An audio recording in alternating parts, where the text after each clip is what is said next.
জাতীয় রাজস্ব বোর্ডের আরেক কর্মকর্তা ফয়সাল ভাইপারের ৭০০ অ্যাকাউন্টে প্রায় ১,০০০ কোটি টাকার দুর্নীতির অভিযোগ। এসব খবর দেখলে মনে হয় না আমার আপনার যে আমরা কি জন্য আসলাম বাংলাদেশের নাগরিক হয়ে? আমরা কি শুধু জন্ম নিবন্ধন করবো আর আইডি কার্ড ঠিক করতে করতে আমাদের বেলা শেষ হবে, আর ওরা হাজার কোটি টাকা নিয়ে দেশে বিদেশে বাড়িঘর ব্যবসা করবে? ব্যাপারটা এরকমই দাঁড়িয়েছে। তারপরেও আমরা একটু ফয়সাল ভাইপারের ব্যাপারে একটু জানার চেষ্টা করি বিস্তারিত। বাংলাদেশের জাতীয় রাজস্ব বোর্ড এনবিআর এর কর্মকর্তা কাজী আবু মাহমুদ ফয়সাল এনবিআর এর আয়কর বিভাগের প্রথম সচিব, ট্যাক্সেস, লিগ্যাল অ্যান্ড এনফোর্সমেন্ট হিসেবে কর্মরত। দুর্নীতি দমন কমিশনের করা জ্ঞাত আয় বহির্ভূত সম্পদ অর্জনের মামলায় তার নামে বেনামে থাকা সব সম্পত্তি ও ব্যাংক হিসাব ক্রোকের আদেশ দেয় ঢাকা মহানগর দায়রা জজ আদালত। মিস্টার ফয়সালের বিরুদ্ধে দুর্নীতির অভিযোগ প্রায় ১,০০০ কোটি টাকার। দুর্নীতির মাধ্যমে অর্জিত আয়ের উৎস গোপনের জন্য ৭০০টির বেশি ব্যাংক হিসাব খুলেন এনবিআর কর্মকর্তা ফয়সাল ভাইপার। ভাইপার নাম আমি দিলাম আর কি। নিজের পাশাপাশি আত্মীয় স্বজনের নামেও অ্যাকাউন্ট খুলেন। দুদকের আবেদনে বলা হয়েছে, অভিযুক্ত আবু মাহমুদ ফয়সাল নিজ নাম ও তার স্ত্রীর নামে ঢাকার একটি আবাসন প্রকল্পে ৫ কাঠার প্লট কিনেন মোট ২,৩৫,৬৫,০০০ টাকায়। দুদকের অনুসন্ধান চলাকালে ওই প্রকল্পের প্লট বিক্রি করে দিয়েছেন তিনি।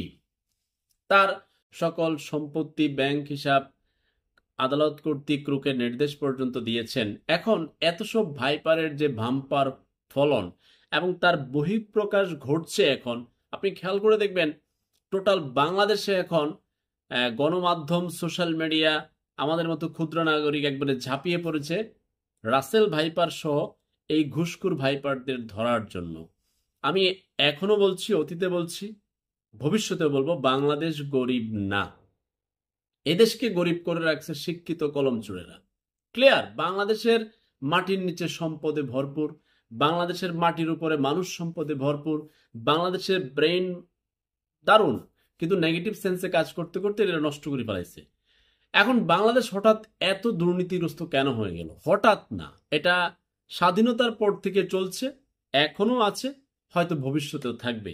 কারণ সমাজ শিক্ষা দিয়েছে এমন ভাবে যে তোমার অর্থ থাকলেই তোমার সম্মান, অর্থ থাকলেই তোমার চেয়ার, অর্থ থাকলেই তোমার দাম বেড়ে যাবে আত্মীয় স্বজনের কাছে, পাড়া প্রতিবেশীর কাছে, রাষ্ট্রের কাছে। ব্যাপারটা এরকম দাঁড়িয়েছে যার কারণে অন্ধের মতো সফল হতে গিয়ে টাকার পিছনে ছুটছে। পুরুষ হয়তো বলবে যে আমি আমার সন্তানদের জন্য করেছি।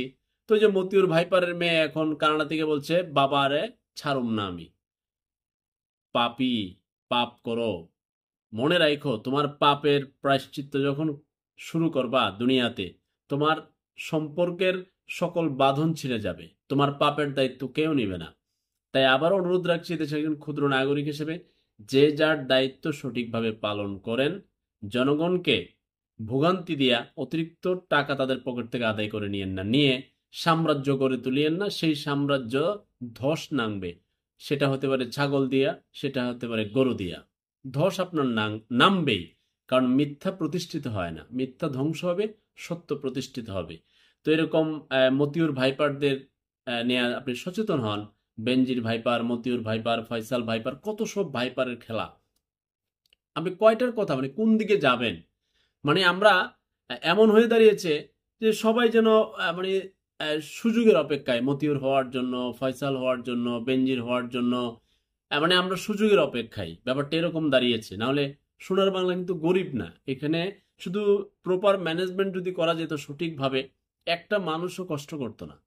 আর এই দেশের মানুষ বিদেশ গিয়া কাজ করতো না, এই দেশে এসে অন্যরা কাজ করতো। কিন্তু এই দেশের মানুষ প্রবাসী গিয়া ৬ লাখ টাকা দিয়ে ওইখানে দুর্নীতি করে কত কষ্ট করে মানুষ এতে কষ্ট করছে, কত দেশে কত ভাবে কষ্ট করছে মানুষ।